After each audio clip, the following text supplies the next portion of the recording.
Bom, meus amigos, essa lição aqui, esse capítulo, que é o capítulo 25, buscai e achareis. Isso aqui, gente, é de uma beleza, de um consolo a toda a prova.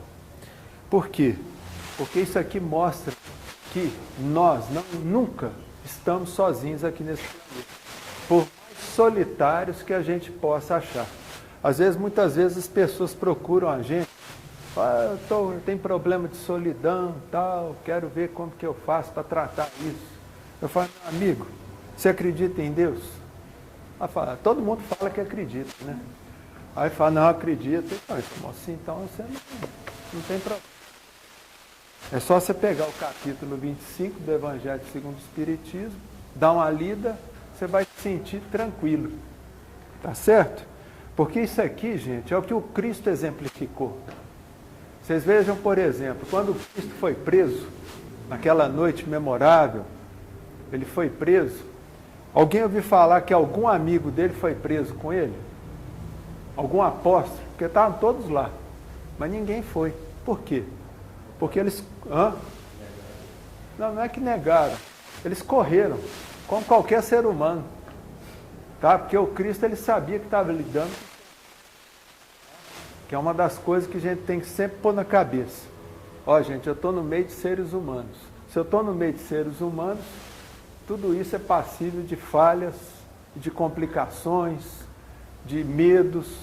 Então a gente não deve, quando a gente está numa relação de amizade, uma relação fraternal, conjugal, tá certo? De pai e filho, filho e pai, a gente não deve ficar esperando demais dos filhos, da esposa, dos amigos, porque são seres humanos. Vejam bem, o Cristo, ele não ficou esperando nada dos apóstolos, ele sabia que eles iam bater com as pernas ali o mais rápido possível. E o apóstolo que dizia que mais gostava dele, que era o Pedro, foi o que negou ele.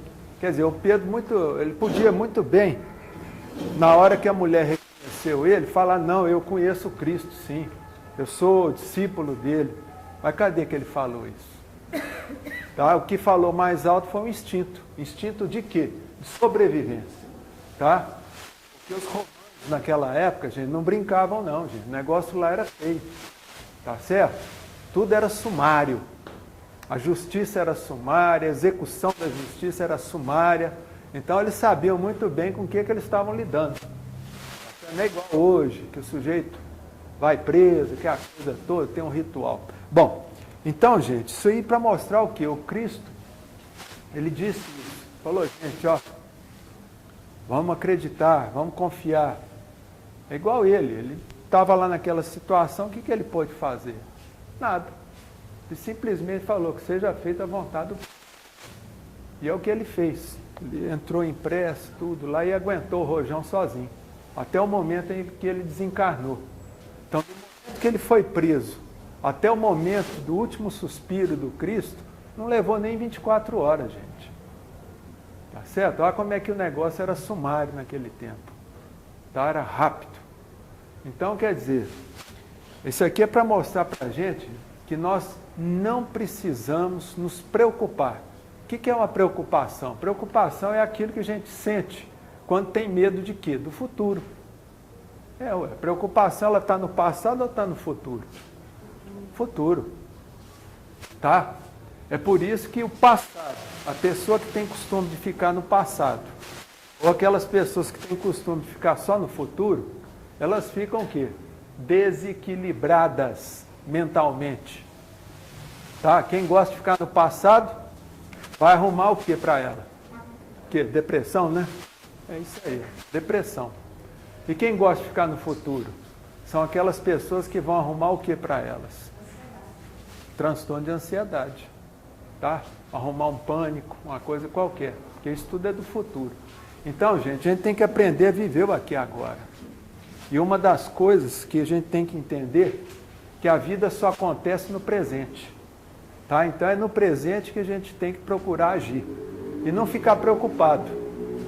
Tá? Ah, mas eu tenho medo, eu não sei como é que eu vou desencarnar, será que eu vou ter um câncer, o que vai acontecer? Às vezes as pessoas ficam preocupadas, falam isso comigo, eu falo, gente, mas isso aí é futuro. Nós não sabemos o futuro. Deus, nosso Pai, não deu para ninguém o dom de ver o futuro.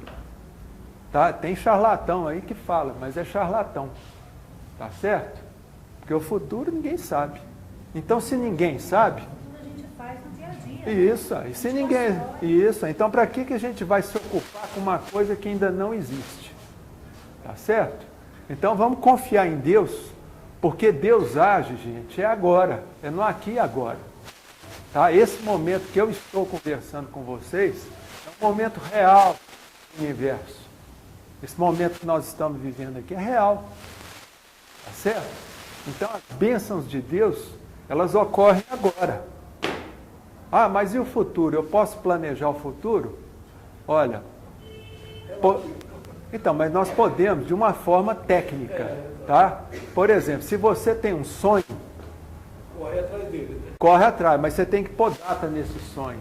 A hora que a gente põe data no sonho, o sonho, ele vira o quê? Meta.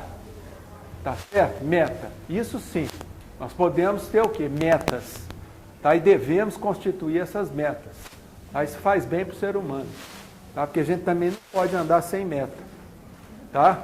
Agora, preocupar com coisas, será que eu vou ter comida no final do mês? Vou ter dinheiro para comprar um prato de comida? Vai faltar dinheiro? Gente, não se ocupem com isso.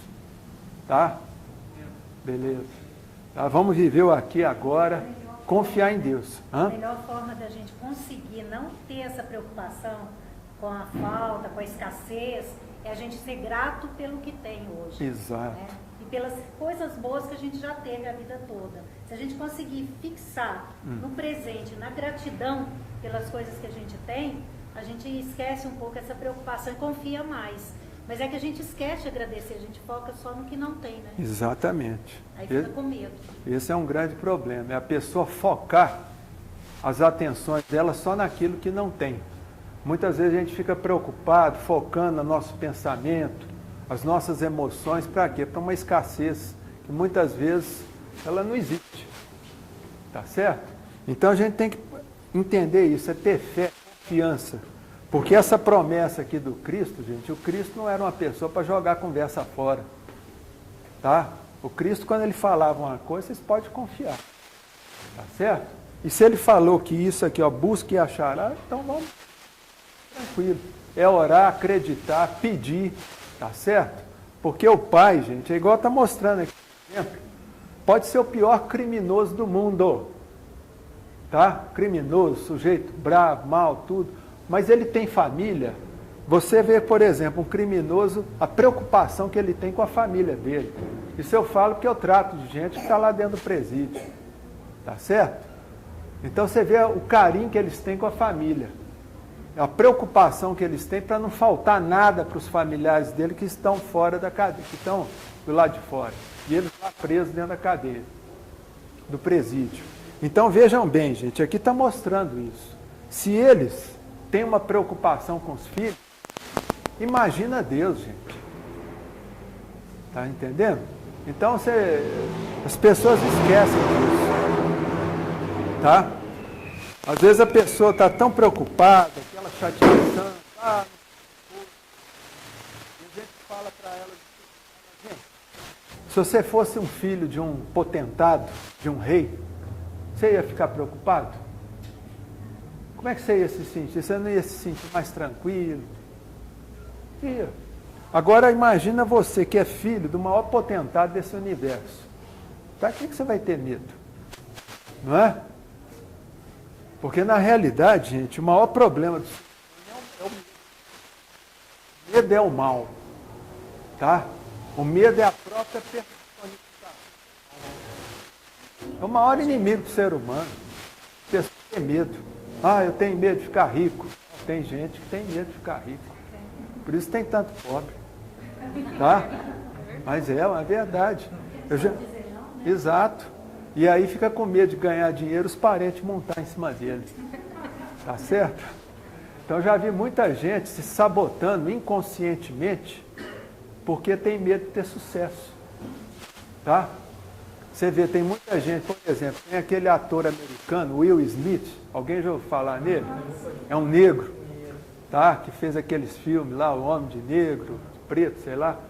Então, o Will Smith, há uns anos atrás, ele foi num programa da Oprah Winfrey, que é uma apresentadora americana, e ela perguntou para o Will, falou, Will, mas o que foi que aconteceu? Você deu uma guinada na sua vida, a sua vida começou a fluir, todo mundo te chama para fazer um filme, lá em Hollywood. Aí ele falou, Oprah, o que aconteceu foi o seguinte, eu parei de atrapalhar a mim mesmo e saí da minha frente. Ele falou isso para a Oprah, não foi? Falei, eu saí da minha frente. Olha só que beleza. É uma realidade. Está dando desculpa, né? É a minha criação, é o governo, é o meu patrão, é a família que me atrapalha, mas não é. Somos nós, né? Não é. Os nossos medos, crenças negativas. Exatamente. E isso que a Eliana está falando é muito importante, por quê? Porque essa questão, por exemplo, de eu me atrapalhar, porque a maioria dos seres humanos, eu estou falando a grande maioria dos seres humanos, viu gente? E me incluo nisso também. A gente, quando está passando por um problema, geralmente a gente acusa quem? Os outros. Ah, é o governo, o fulano tem um problema lá financeiro, na loja dele, no comércio, na empresa dele, fala, isso é o problema do governo, pau. Ah, isso aqui é meu sócio que me deu um golpe, não sei o que tem. Quer dizer, sempre está procurando o quê? Alguém para jogar a culpa. Quer dizer, enquanto a gente continuar com esse tipo de atitude, querendo achar culpados para tudo na nossa vida, nós nunca vamos resolver o problema. Tá certo, gente? Nós nunca vamos resolver problema nenhum. E vamos continuar obtendo os mesmos resultados a fio durante a vida toda. Vocês estão entendendo, gente? Então, quando tiver um problema, uma pessoa complicada na nossa vida, aquela pessoa chata, aquela pessoa enguiçada, que chega para você e te aponta os seus defeitos, tá certo? Fala, nossa, aquele sujeito lá, eu não posso ver ele. Quer dizer, o que você não pode ver ele é porque aquela pessoa, ela identifica aquelas emoções negativas que você tem. Então, aquela pessoa chata, geralmente é aquela pessoa que faz aflorar em você aqueles sentimentos negativos, aqueles sentimentos imperfeitos que a gente ainda carrega. É por isso que a gente não gosta da pessoa. Você está entendendo? Fala, não, Deus me livre, aquele sujeito é chato. Mas não é. É porque aquele sujeito, ele tem o dom de mostrar aquilo que você não tem de bom. Seu lado negativo. É por isso que a gente se afasta. Tá? Mas na realidade, o que a gente tem que fazer? A gente tem que abençoar essas pessoas. Tá? Esses adversários, esses inimigos que sabem nos alfinetar. Porque na realidade eles estão alfinetando aquilo que nós realmente somos. É por isso que a gente não gosta. Tá? Então a gente tem que entender isso. E orar. O sujeito é complicado, fala, oh, meu Deus, abençoa aquele fulano. Ele sabe dos meus defeitos. Abençoe ele. Para que eu não fique com raiva dele. Porque na realidade defeito eu tenho mesmo, eu preciso corrigir isso. Fernando, isso acontece no ambiente de trabalho. Exato. O pessoal reclama, o fulano está com inveja de mim. Eu falo para a pessoa, gente, se o sujeito tem inveja de você, agradeça a Deus. Porque para você merecer inveja de uma pessoa, é sinal que você tem que ter valor. Porque ninguém vai invejar quem não tem valor nenhum. Tá certo? Então, se tem um sujeito lá complicado, que fica te perseguindo no serviço, em vez de ficar xingando, reclamando, fala, oh meu Deus, abençoe aquele fulano.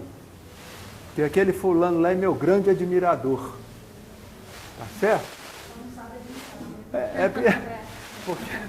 Porque a admiração, gente, é uma coisa engraçada. A admiração, ela nasce da admiração, duas vertentes, tá? Uma vertente leva para a inveja, a outra vertente para o amor, tá? Você ama ela, não ama? Por que você começou a amar ela? Não foi admiração? Pronto, tá?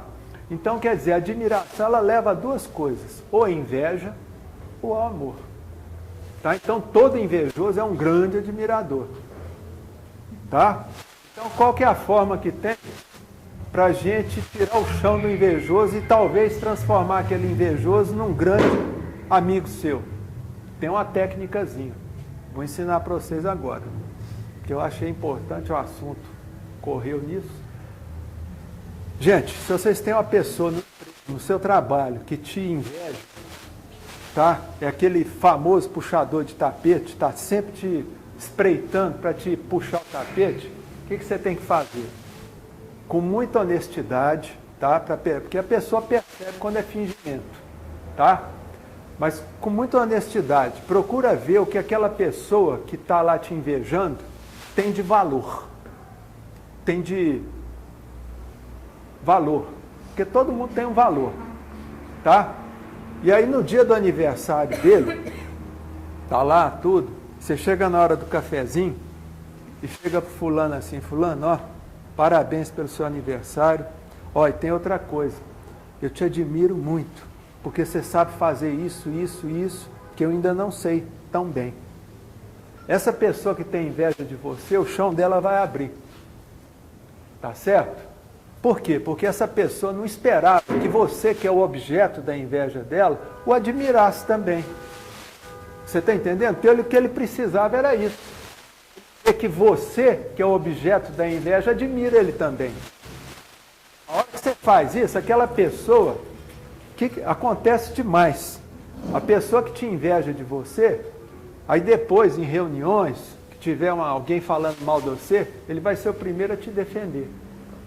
Inverte tudo. Tá certo? Porque o sujeito que é invejoso é aquele sujeito que não consegue enxergar aquilo que ele tem de bom. Ele só fica procurando o valor dos outros. E não vê que ele tem valor também. Tá certo? É a pessoa geralmente que tem autoestima baixa. Tá? Todo invejoso ele tem uma autoestima muito baixa. Tá certo? Coisa que o Cristo ele tinha bastante, que era autoestima. Tá? Você vê, o Cristo ele tinha uma autoestima tão grande que ele falava assim, ó, eu sou um com Deus. Olha só que beleza. Mostrando que nós, como filhos de Deus, nós somos o quê? Co-criadores também. Tá certo? Então essa parte aqui do Evangelho que fala sobre e o céu te ajudará, é muito importante. Porque a gente tem que fazer a nossa parte. Tá certo? Não é ficar sentado no meio-fio esperando alguém que vai passar ali para te ajudar. Tá? Você tem que ficar em pé e disposto a trabalhar. Tá? E sempre disposto. Vocês entenderam? Então buscar e acharás é isso aí. É você busca, mas você também se coloca numa posição de humildade. Tá? Porque a posição de humildade, gente, é uma posição que a gente se coloca para poder receber. Tá? Porque quando você se coloca humildemente, é claro que ali você vai começar a receber. As pessoas que estão ao seu lado, elas vão começar o quê? Te admirar. E ficar comovida com a humildade. Porque a humildade verdadeira, gente, ela comove as pessoas. Tá? É o que acontecia com o Chico Xavier. Porque todo mundo gostava de ficar do lado do Chico. Porque ele era humilde. Tá certo? A humildade dele era contagiante. É isso que fazia com que todo mundo gostasse de ficar junto com ele. Tá certo? Vocês podem ver, pessoas que são humildes, vivem rodeadas de gente. Tá certo? E o Cristo, por exemplo, o nosso São Francisco de Assis, todo mundo gostava de ficar em volta. Outro também que todo mundo gostava de ficar em volta era Santo Antônio. Santo Antônio. O famoso Santo Antônio era português, tá certo? Mas esse Santo Antônio era uma pessoa que tinha uma erudição muito grande. Ao mesmo tempo que ele tinha aquela erudição, aquela capacidade de oratória que Santo Antônio tinha, ele tinha uma humildade contagiante. Tá certo? Então isso aí que cativava as pessoas. Tá? E é por isso que é importante aqui, na hora que você está pedindo alguma coisa ao Pai, uma força, uma coragem para você atingir algum objetivo, você tem que pedir com o quê? Com humildade e simplicidade.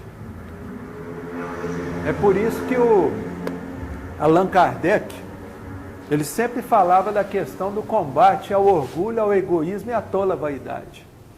Tá? Porque o orgulho, a pessoa que é orgulhosa, pessoa que é soberba, ninguém aguenta aquela pessoa. Tá? Nem as pessoas que amam ela aguentam ficar do lado dela. É aquele sujeito que acha que sabe tudo, entendeu? E geralmente a gente vê muitas pessoas que têm transtorno mental, tá certo? Transtorno mental, ou transtorno bipolar, ou uma depressão. Geralmente são pessoas muito orgulhosas, tá? E desenvolvem esse tipo de doença. Por quê? Tanto é que quando vai procurar um profissional, um médico, eles não aceitam medicação. Não aceitam. Primeira coisa que fala, não toma remédio. Eu não confio no médico. E às vezes o sujeito é semi-analfabeto. Você está entendendo como é que é? Então vocês estão vendo a importância da humildade. A humildade, ela ajuda até a pessoa a curar doenças. Tá? O sujeito orgulhoso, nem isso não dá, não tem jeito. Tá? Porque ele manda lá, vamos tomar um remédio. O sujeito fala, não tomo isso não, isso faz mal. Olha só, isso é arrogância.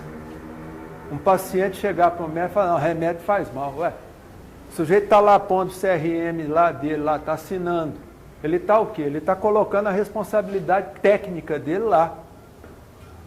Como é que ele vai te dar um remédio que faz mal? Quer dizer, só o fato de você achar que faz mal, o remédio vai fazer mal, claro. Ué.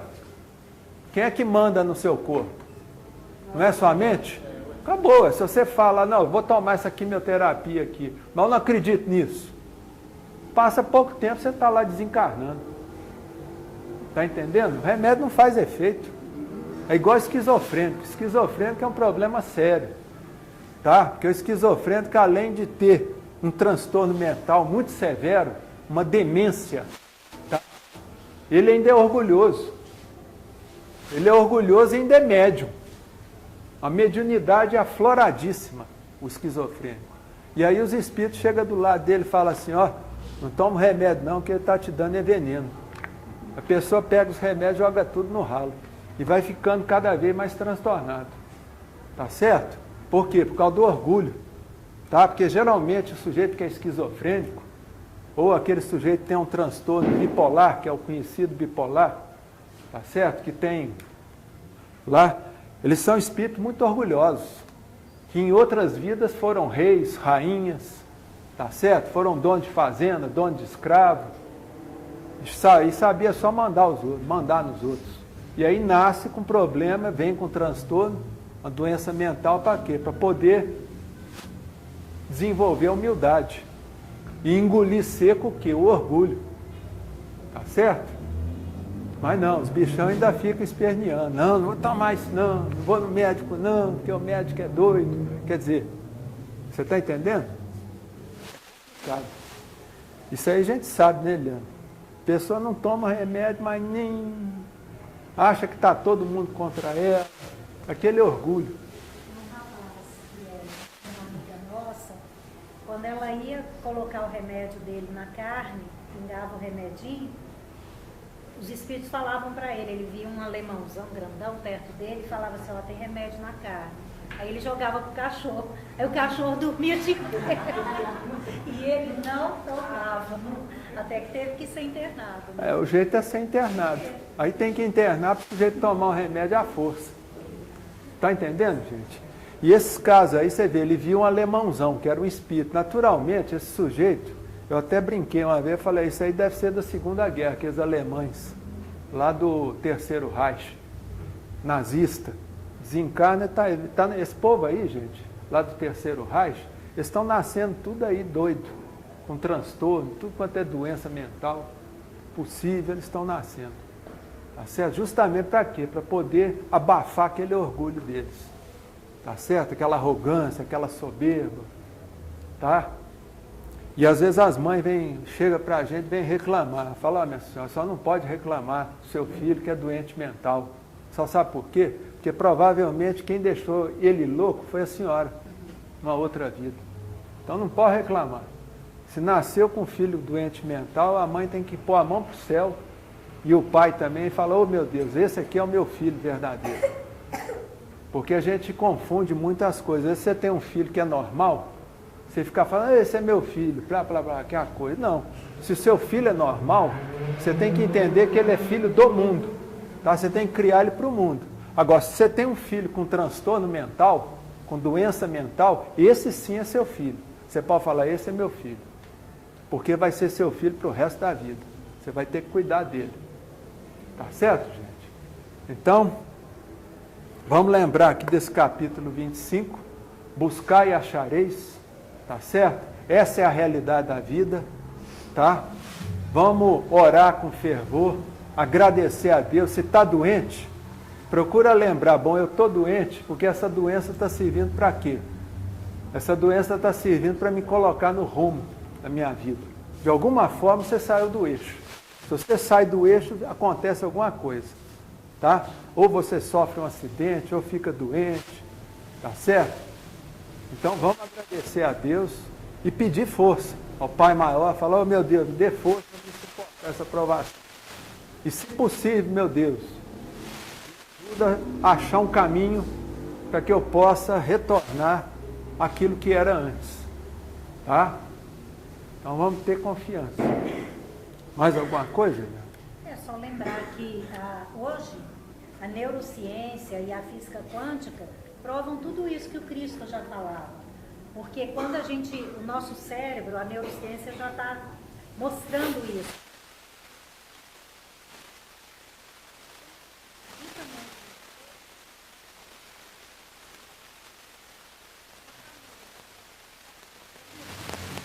O homem ou a mulher saem na rua, parece que todo mundo está grávido, tudo quanto é mulher está grávida. Eles começam a ver muita mulher grávida e falam, nossa, que estranho. Mas não é, porque agora o foco é a gravidez. Se a pessoa falar, eu quero comprar um carro vermelho, depois ela começa a ver que tanto de carro vermelho na cidade. Por quê? Porque o foco, ela está pensando naquilo. Então a gente tem que tomar cuidado, porque se a gente fica focando na doença, na reclamação, na ingratidão com as coisas que a gente tem, ou falando assim, eu não quero isso, eu não quero aquilo que você está falando é aquilo que você vai atrair. Eu não quero pobreza, pobreza que vai atrair. Eu não quero ficar doente, é doença que você vai atrair. Então você tem que pensar na saúde, na riqueza, no trabalho, nas boas amizades, nos bons relacionamentos e sempre agradecer o que já tem. E a física quântica mostra isso com a lei da atração, né? Que a gente atrai o que a gente transmite, a gente atrai o que a gente é, aquela energia em volta da gente, aquilo que a gente acredita. Então nós temos que tomar cuidado com isso, parar de reclamar, começar a agradecer mais. Exato. E para isso, gente, para encerrar aqui, eu vou ensinar para vocês uma técnica, tá certo? Que eu aprendi e vou passar para vocês. Todo mundo pega um livro, um caderno desses de caderno universitário e todo dia, de manhã cedo, a hora que acordar, anotem todas as bênçãos. 10 bênçãos da sua vida. Pode anotar, obrigado, meu Deus, por essa casa que eu tenho, pela família. Então anota. A cama. Isso. E no outro dia a mesma coisa. E no outro dia a mesma coisa. Vocês vão ver que sempre vocês vão achar bênçãos para anotar. E aí o que tem de bom nisso? Quando a gente é grato às bênçãos da nossa vida e a gente conta essas bênçãos, o que acontece? O universo, de forma geral, ele vai se prontificar aqui, a trazer mais bênçãos. Porque aí o universo fala assim, bom, aquele ali gosta e sabe dar valor nas bênçãos. Então vamos dar mais para ele. Vocês estão entendendo, gente? Então isso aí é o que a gente chama de retroalimentação. É um feedback positivo. Tá certo? Você vai agradecendo, agradecendo e Deus vai te colocando nas mãos mais motivos para você agradecer. Tá certo, gente? É só ver a vida de uma pessoa que passa a vida reclamando e a vida de uma pessoa que só agradece. Vocês vão ver a diferença. Tá certo? Bom, gente, nós vamos passar para o trabalho de paz, fluidificação das águas. Mais alguma coisa, gente? Pois não. Correto. Essa informação que você deu, eu acho que é um erro que eu cometi. Eu sou uma pessoa que me considero uma pessoa de muita sorte. Tenho uma família que maravilhosa, mas eu sempre, ao rezar, eu peço para Deus não permitir que se para mim conseguir alguma coisa, para mim pisar em alguém, não me permita que eu consiga. E eu vivo levando uns revés da vida que tem hora que eu vou lá embaixo, e levanto, estou equilibrando, levo um outro revés. Mas eu sempre rezei isso, desde que eu me entendo por gente, eu sempre pedi para Deus não permitir que eu chegasse a algum lugar passando por cima de alguém. Tá certo. Mas o senhor pode chegar em qualquer lugar sem passar em cima de ninguém. Agora, uma coisa que o senhor tem que aprender é falar não quando for não. Porque essas pessoas que passaram a perna no senhor, foi exatamente aquelas pessoas que no momento que o senhor queria falar um não para ele, o senhor não falou. E aí o que aconteceu? E geralmente... A responsabilidade é minha, né? É do senhor. Não é culpa deles. Não é culpa. Porque a pessoa que não sabe falar... Isso, exatamente. Porque a pessoa que não sabe falar não, ela sempre vai achar malandro para passar a perna nela. Está entendendo? Ao contrário do Cristo.